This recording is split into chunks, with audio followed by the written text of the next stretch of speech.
طالبانو د دې باب مقصد دی امام بخاري رحمه الله څنګه ده. طالبانو اصل کې امام بخاري بل اختلافي مسلې ته اشاره کوي.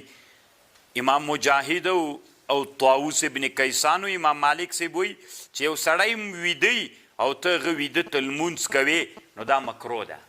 طالبانو ورونو یو ټکي ته تاسې فکر وي دین ډېر وسیع ده، تر حده ډېر وسیع ده طالبانو.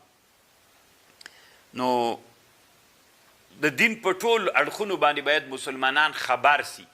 کله کله طالبانو دا اوس ملحدین راوتلي د علماو خبرې داسې یو درشخان په شکل باندې کوي او د دوی مقصد دا ده چې علما چپ سي، چې علما میډیا نه ووځي که نه. ځکه علما په افغانستان کې ډېر کم خلک دي چې دا مبارزه کوي چې دا له میدانه ووتل دوی ته میډیا ورپاتې سي، چې ورپاتې سول نو چې خلکو ته هر څه ویلي زه به یې ورسره مني. نو طالبانو باید په دې باندې علما ستړي نه سي.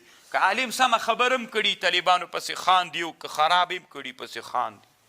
څومره وخت مخکې کوي تاسې فکر و د مونږ یو ترمیزي کې یو بحث راغی امام شافعي صاحب مذهب چې امام شافعي رحمه الله ویلې چې د امام مونځ مستقل ده او امام صرف طالبانو د هغه دپاره اذا اما څنګه حدیث کې راغی که نه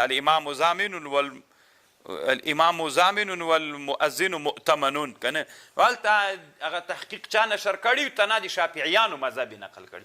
یو مولي صاحب ما ته راولېږه وایي شیخ صاحب دا زه حیرانه کړلم دا څنګه چې یعنې که مونځ فاسد سي د امام بیا اودس یې کړي د دوی مونځ صحیح ده دغه مونځ خپل ځان ته راګرځي.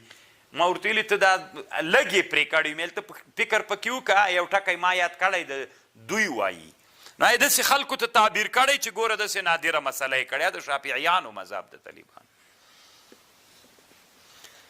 دی باندې موږ نه ستړي کېږو طالبانو نه میدان پرېږدو نه نور به هم طالبانو غښتلي کېږو. مطلب دا ده طالبانو ورونو د امام بخاري رایه دلته دا ده چې اختلافي مسئلې ته اشاره کوي.